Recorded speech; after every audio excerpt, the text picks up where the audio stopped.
하나님 아버지, 저는 1959년에 무속신앙과 불교와 유교 그리고 토속신앙까지 믿는 집안에서 3남 3녀 중 막내로 태어났어요. 한국에서 살다가 중학교 3학년 때는 미국으로 이민을 가게 되었는데, 어렸을 때부터 저는 늘 그냥 부자가 아니라 1등 부자가 되고 싶다는 꿈을 가지고 있었어요. 그 당시에는 돈을 가장 많이 버는 직업이 변호사가 되는 것이라고 생각해서 중학교 때부터 아르바이트를 하면서도 공부를 열심히 해서 미국에서 명문대 정치학과를 졸업했고, 변호사가 되기 위해서 로스쿨을 준비하고 있었어요. 그렇게 로스쿨을 가기 위해서 변호사 사무실에서 일을 하고 있던 와중에 우연치 않게 잡지를 보게 되었는데, 변호사보다 훨씬 더 많은 돈을 버는 직업이 펀드 매니저라는 것을 알게 되었어요.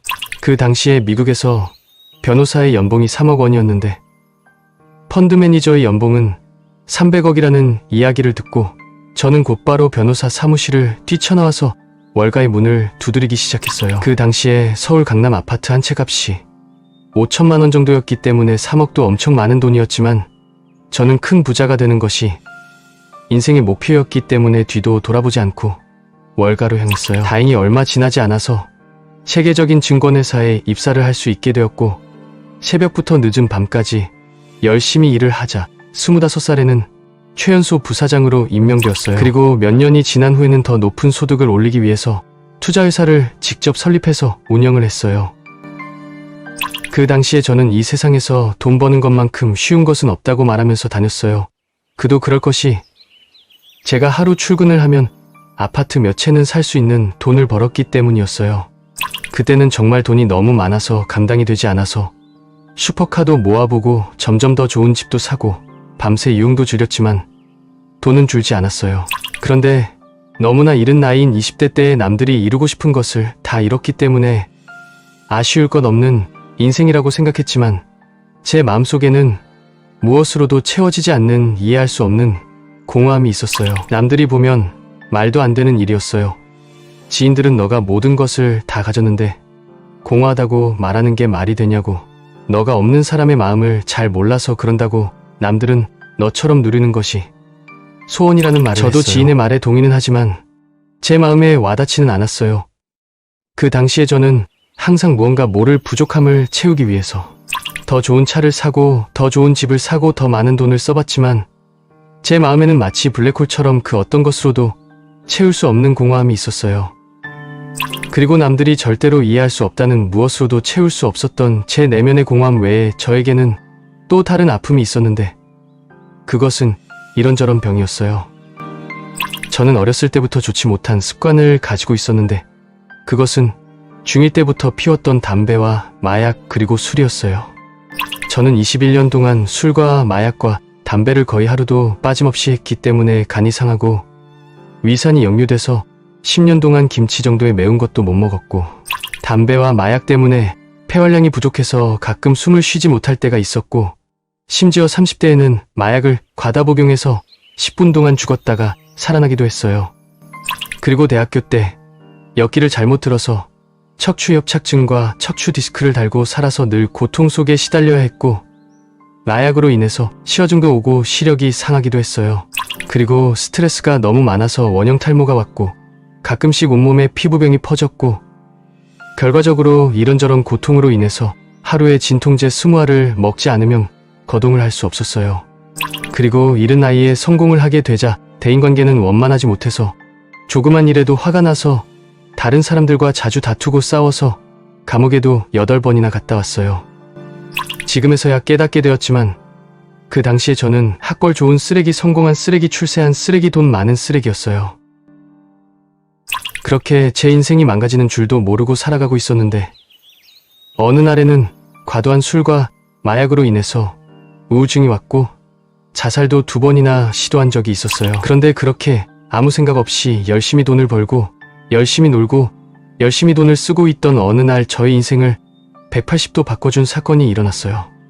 그날의 일은 평생 잊을 수 없을 거예요. 그날은 1994년 6월 17일 금요일 오후였어요. 저는 그날 형과 같이 자동차를 타고 편의점으로 갔는데 형은 편의점으로 들어가고 저만 차에서 형을 기다리고 있었어요. 그렇게 차에서 멍하니 형을 기다리고 있는 저에게 갑자기 노방전도를 하는 사람이 다가와서 영어로 말을 걸었어요. 그 남자는 처음에는 저보고 중국인이냐고 물어봐서 저는 한국 사람이라고 이야기를 했고, 그 다음에는 예수님을 믿으시냐고 물어봤어요.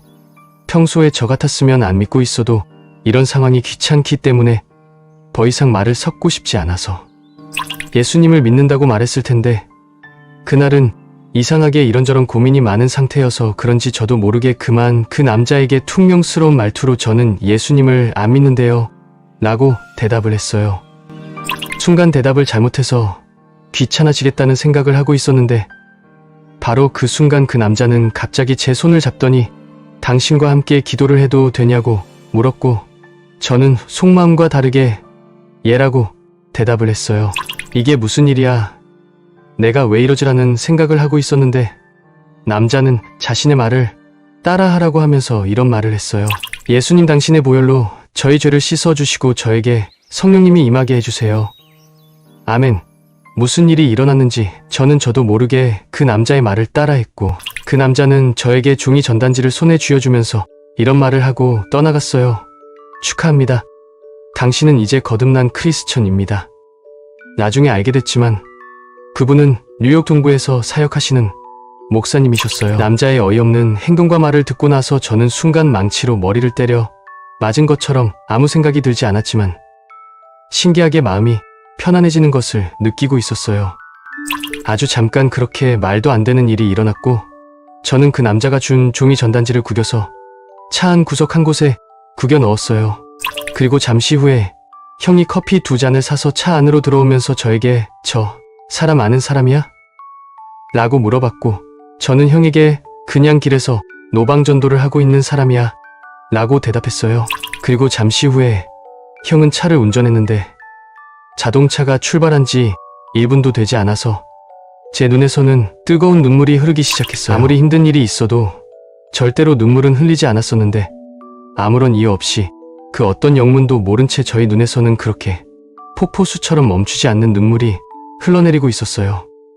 저는 그렇게 저도 모르게 3번의 눈물을 흘렸어요. 첫 번째 울 때는 속으로는 내가 왜 울고 있지?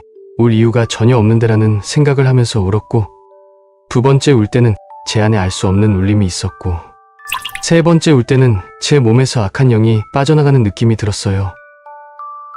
저희 갑작스런 눈물에 운전을 하고 있던 형은 저에게 괜찮냐고 물어봤고, 제가 울음을 그치지 않자 형은 차를 잠시 멈추고 저에게 무슨 일이냐고 물어봤어요. 형이 물음에 저는 정신을 차리고 나서 형에게 아까 구겨 넣은 전단지를 펴서 보여줬는데, 그 전단지를 본 형은 저보다 더 놀란 얼굴로 저를 쳐다봤어요. 잠시 울음을 그치고 이제는 제가 형이 왜 놀라냐고 물으니 형은 말도 안 되는 이야기를 하기 시작했어요.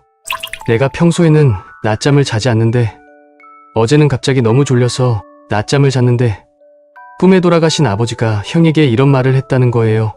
내일 어떤 사람을 내가 너한테 보낼 텐데 이게 그 사람의 사진이야. 형은 꿈에서 돌아가신 아버지가 나와서 좀 놀라긴 했지만 별다른 생각을 하지 않고 꿈을 꾼 것도 잊어버리고 있었는데, 제가 보여준 사진에 그 사람의 얼굴이 있어서 엄청 놀랐다는 이야기를 했어요. 형이 이야기를 다 듣고 그 순간 우리 둘은 서로 말하지 않아도 느끼는 것이 있었어요. 깨닫는 무언가가 있었어요.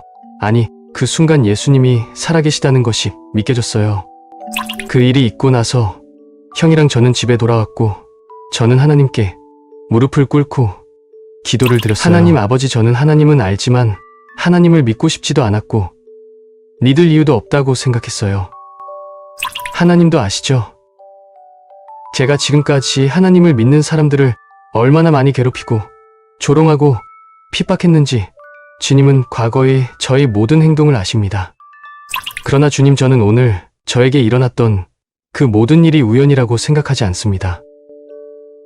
신기하게 아까 차에서 눈물을 흘리고 나서부터 그렇게 끊고 싶었지만 끊지 못했던 담배와 술 그리고 마약이 전혀 생각나지 않았어요. 하나님, 저는 알지 못했지만, 아니, 저 스스로 인정하기 싫었지만 저의 몸과 마음은 많이 무너져 있던 상태였어요. 삶의 의미를 잃어버려서 자살도 시도했지만 다행히 실패해서 지금 주님께 기도를 드릴 수 있었습니다. 하나님 아버지 감사해요. 저를 찾아와 주시고 저를 살려주셔서 감사해요. 제 영을 깨워주셔서 감사해요. 저 같은 쓰레기도 주님께서 사용하시겠다면 앞으로 남은 인생은 주님을 위해 살겠습니다. 이제는 제 마음대로 제가 원하는 대로 살지 않겠습니다. 주님께서 저의 길을 인도해 주세요. 이 모든 말씀 예수님의 이름으로 기도드렸습니다. 아멘. 이 세상에서 가장 소중한 나를 향한 기도는 어떻게 되었을까요? 유튜브에서 브라이언 박간증을 검색해보세요. 하나님을 만나서 비로소 공허함을 채울 수 있었던 브라이언 박 목사님의 스토리를 들으실 수 있습니다.